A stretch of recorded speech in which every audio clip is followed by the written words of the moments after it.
Okay, so I'm at the Scottish Festival right now. Trying not to talk too loud because like kind of like some people sort of close to me were decided to take a vape break and like a bathroom break from volunteering at that booth. And it's like, let me see what time it is. In a second, it is about 1:44 p.m. and it closes at like I think 5 or 6 this evening. So it's like a good 3 hours left or 2 hours left, to like 3 hours. And it's like I got a little bit of footage here and there, and I got to speak and meet a lot of people. I got to hear a lot of amazing stories about like how they've come to find their own genealogy and like the people they have met and the crazy situations and stories and events and things that went on about their heritage and how to find it and how they found it. It's like success stories, and some are like just awful, heart-wrenching sort of stories, but like all in all, just like some of the most amazing tales about how they found their last name, like ended up getting a picture of their last name on like some building or some very prestigious business, abandoned factory or something like that, and obviously really old, or like it was just the foundation, the crumbles of the foundation of the whatever was there, and they see their name, so they take a picture. And they're like, coming to our booth to like figure out their genealogy because they just can't find it. There's like no remaining family members with any of the information, like some story like that, like most people. A lot of that is true for me. I don't really. Don't really ask, and anybody I could ask is like, I don't know where they are or how to find them quite yet. So it's like, there's like one person I think I could ask that's full blood family and not like half sister or half this or step this or step that or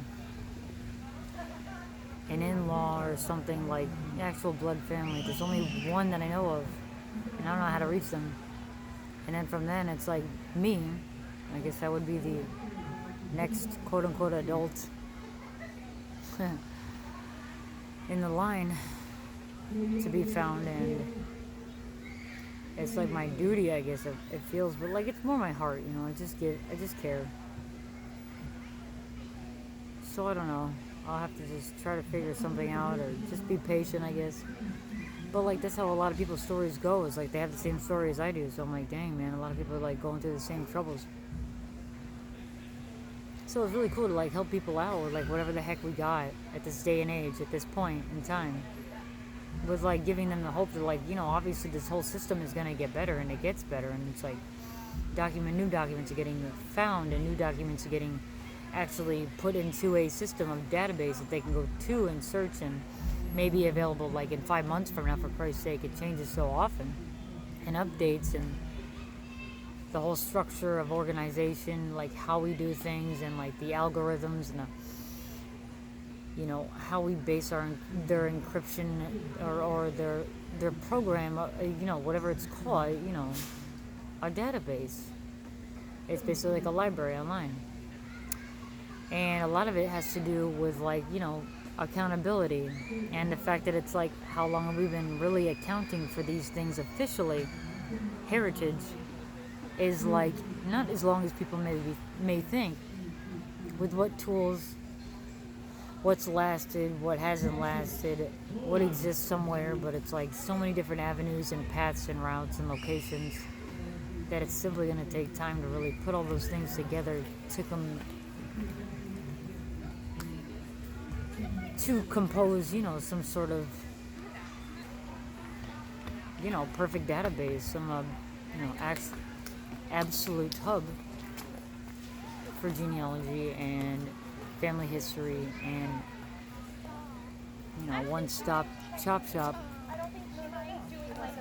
to figure out who you are and where you're from and your family and all the everything, that obviously takes time. I mean, this wasn't even around when I was a kid. I'm not even that old, and seriously, none of this was around when I was a kid. You just ask family members. I guess you could go to the library. You could ask around. Go to the town hall. Those are all the things I can think of to do. Just ask around. Just go from mom and pop shop to mom and pop shop. There wasn't even such thing as mom and pop shop. It was like shops or shopping or the store. And now we refer to them as mom and pop shops. That was like simply just the way business was done back when I was a kid, and it wasn't that long ago. So, in fact, back in the day, it was like they had candy and there was one flavor, and that was the candy, and that was the name, and that was it. And then they came out with some fun things that are around now, except there's like 40 fucking flavors just to start with. Who knows how many there are now? And now there's different textures and different mediums. Like Sour Patch Kids is now like an icy pop that you can freeze and eat as an ice pop. And you're like, whoa, dude.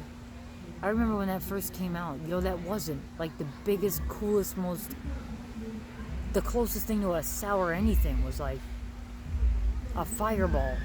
Like that sphere, cinnamon, holy shit in your face. Whoa. That was like the closest thing you could come to anything sour, I suppose. Eat a lemon. That's pretty sour. That was about it. And now it's like, and it's not even a problem. It's just, whoa. Seriously, none of that was around as a kid.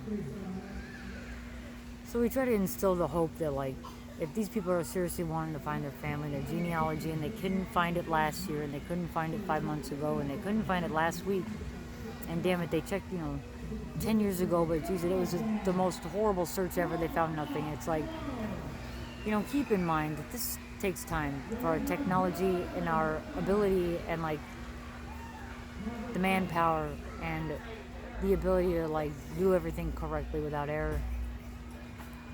You spell anything incorrectly, and now your search for your family is obsolete and impossible because it's not even spelled right, but it's in there. Which is like, oh geez, how unfortunate. And how much time it takes to go through that and find these mistakes, or find a program that can find the mistakes for you, and then you have to go in and fix them, or the program does. These things obviously take time to build and come up with and realize. So we just tell them that everybody's doing the best they can, obviously. If worst comes to worst, just knock on people's doors and start asking questions. Okay. So that's all I got for now. It's kind of like pretty and scenic and stuff. So, not much going on right here. So I'll probably just make another video later. And maybe on the drive back to Connecticut. Alright, thanks. Bye.